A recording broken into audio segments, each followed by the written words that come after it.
What's up guys, my name is Ace, and welcome back to another gun guide. This is the series where I go into great detail with all of the stats of every one of the weapons in Black Ops Cold War's multiplayer, and in today's episode we're going to be covering the brand new assault rifle, which is the C58. And diving right in, let's have a look at our damage profile, which is 38-34, meaning this is going to be a 4 to 5 shot kill, and just like with most of the guns in this game, there are no body multipliers here. As for headshots, we get a 1.25 times headshot multiplier, which is standard for the 7.62 assault rifles. And with this, our headshot damage profile is 47-42, and this means up close in the maximum damage range, headshots don't help at all. You can never reduce the number of shots to kill to the head, even if every single bullet hits the head. But beyond the maximum damage range, it takes 2 headshots mixed in with 2 body shots in order to reduce the number of shots to kill down to 4. So in general with this gun, I wouldn't bother focusing on headshots because you should try and play within the maximum damage range. And you'll see why when we get into our time to kill. But let's move on to rate of fire, which is 555 rounds per minute. This is the slowest rate of fire in the assault rifle category by a noticeable margin. And what this means for our time to kill potential is up close, our time to kill potential is 324 milliseconds, and then at longer ranges it's 432 milliseconds. And these are both right around average for assault rifles. This doesn't have a terrible time to kill, but it also doesn't have a good time to kill by any means. But moving on to our bullet velocity, this actually has the best bullet velocity in the assault rifle category at 730 meters per second. And now let's hop into our range values, which as you can see here, our 4-shot kill range only extends out to 25 meters. This is the shortest maximum damage range out of any of the assault rifles in this game, keeping in mind the average damage drop-off point for that maximum damage range for assault rifles is 45 meters. So this is far worse than the others in this area. And we can also see that putting suppressors on this will reduce our ranges as predicted, and also when we're using barrel attachments, we can very noticeably increase our range values here, which I'd highly recommend doing if you insist on using this gun. As for hardcore game modes, this gun will always be a one-shot kill no matter what the range is, so you don't have to bother using a barrel that increases your range value. But then let's get into Hipfire, which as you can see here, it's got standard Hipfire spread for assault rifles.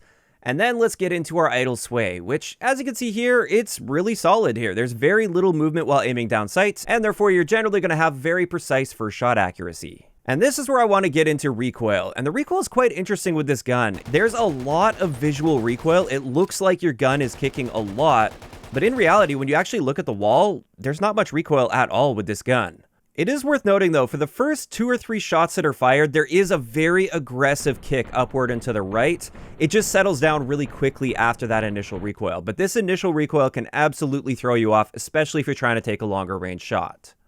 Now, getting into our handling stats, our aim down sight time is fairly standard at 300 milliseconds. Then when it comes to our stated sprint out time, this is 300 milliseconds, which would be pretty standard for an assault rifle. However, there's something seriously wrong with this gun. Our actual experienced sprint out time in game is 417 milliseconds, which is the slowest in the entire game. This is much slower than the LMGs in this game when it comes to sprint out time. And this is interesting to see because normally our experienced sprint out time in game is actually going to be faster than our stated sprint out time. But for whatever reason, this gun is the opposite, and this is a major downside to the C58. But moving on, let's get into our reload add time, which is 1.67 seconds. And that's about standard for an assault rifle. And then we can see all of the various magazine attachments and their reload times here as well.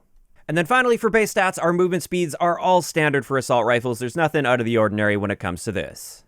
And that pretty much covers it for the base stats of this gun. But before we get into the unique attachments, and we've actually got a very unique attachment with this gun, I just wanted to talk about the strengths and weaknesses of the base version of this gun. And when it comes to strengths, it has great bullet velocity. I honestly can't think of any other strengths with this gun. Everything else is either average or below average. Whereas when we get into the weaknesses, the top 3 weaknesses that I pulled out here at least is that high initial recoil that can definitely throw you off target. It's got a terrible sprint out time. And this is so bad that this is really going to be holding you back in game if you're trying to be somewhat aggressive with this gun. And then finally, it's got the worst range value out of any of the assault rifles by a very noticeable margin. So you can probably already tell that I'm not a big fan of this gun in Cold War's multiplayer, but let's get into the unique attachments to see if it can potentially redeem itself here. And starting it off with the Task Force barrel, this one boosts our damage up to 4137, and this doesn't change the number of shots to kill to the body. Still going to be a 4 to 5 shot kill. However, when we factor headshots in, it does change a little bit. It now makes it so if we hit every single bullet to the head, we can get a 3-shot kill. However, that's unlikely because this also increases our recoil, which is already high when it comes to that initial recoil. So the odds of you hitting those 3 headshots in a row are extremely slim with this attachment. But it is worth mentioning, at longer ranges, just one headshot mixed in with body shots will reduce the number of shots to kill, so in that sense, I guess you could say it's helping there. Overall though, I wouldn't recommend using the Task Force barrel. The downsides overpower the upsides way too much. However, we also have a very interesting attachment here. This is the first conversion I think we've seen in Cold War. I could be mistaken, but if you use the 60-round drum mag, it actually converts this to 5.56, which means it also reduces our damage down to 35-31. And with this damage profile, we now lose our 4-shot kill potential up close, and it will be a 5-shot kill at all ranges. And this is terrible because our rate of fire doesn't change at all, and therefore our time to kill is now extremely slow, and you'd be absolutely dominated by every other full auto gun in this entire game. This is an attachment you should stay far away from. It makes absolutely no sense. I also checked the headshot multiplier to see if maybe they would adjust that, and then headshots would be more useful or something. That didn't happen. I tested recoil to see if maybe the recoil would change since we're moving to a smaller cartridge. Nope, that didn't change either. So the only benefit to using this is you get a much larger magazine, but this gun fires really slow, therefore you don't burn through mags really quickly, so you don't need a 60-round magazine. That 35-round drum mag is more than enough for this gun. And therefore this attachment only serves to hurt the gun, and it is absolutely terrible. Steer far away from this attachment in Cold War's multiplayer. It's only making the gun significantly worse. And with that, we can finally move into my recommended attachment combinations on the C58. And for this first one, this is a good all-arounder. With this, we've got the agency suppressor. This helps with that vertical recoil as well as keeping you off the radar, which is great news. Then we've got the field agent grip to also help with that initial recoil to really keep this as accurate as possible so we're not jumping way off target after that first shot. We've got the serpent wrap on here, and the reason I'm using the serpent wrap instead of the airborne elastic wrap is I don't want to hurt my sprint out time too much because it's already so terrible as is.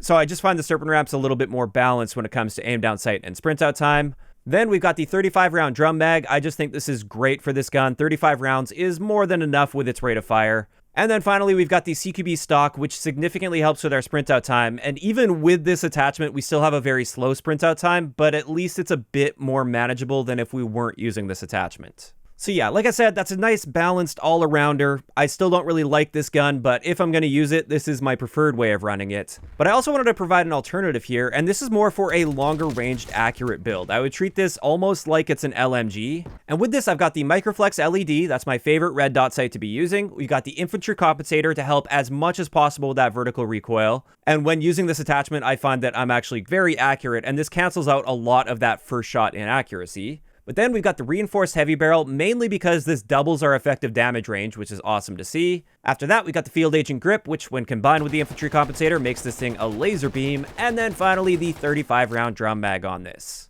Keep in mind with this setup, our sprint out time is so painfully slow that you really have to treat this like an LMG. You want to be hanging back, picking people off at range, pre-aiming lanes, and that's how you should treat this. But yeah, we really are limited in what we can build and how we can play with this gun, just due to how terrible they balance the stats on this. And with that, that's going to wrap it up for today's gun guide on the C58. As for my final thoughts on this gun, I think it is the worst full auto gun in the entire game. It seems like with the exception of bullet velocity, every single stat on this gun is either average or below average, and I see absolutely no reason to use this over something like the AK-47, which kills in the same number of bullets, but the AK-47 has a noticeably faster fire rate and therefore a noticeably better time to kill. The AK-47 is also more accurate, has a significantly better sprint out time, and it has much better range values. There isn't a single situation I can think of in this entire game where I would rather have a C58 in my hands than an AK-47. And it honestly baffles me that they even added it into the game in its current state. I thought there'd be some kind of a weird quirk or upside to using this gun, like maybe a great headshot multiplier. Or maybe it would be extremely accurate. But neither of these are the case, and therefore, until they end up buffing this gun, I would just recommend not touching it at all. It's not even worth unlocking. It's a completely pointless gun in Cold War's multiplayer. Of course, that is just my opinion. I'd like to know in the comment section below, what do you guys think of the C58 so far in Cold War's multiplayer? Do you agree with me? Do you think this gun is pretty terrible and just doesn't stand out in any way? Or do you think it actually has some redeeming quality that I missed in this video and it is worth using? Just let me know those thoughts in the comment section down below. If you enjoyed the video, a like rating is always appreciated, and don't forget to subscribe for more if you haven't already. I'll talk to you guys next time.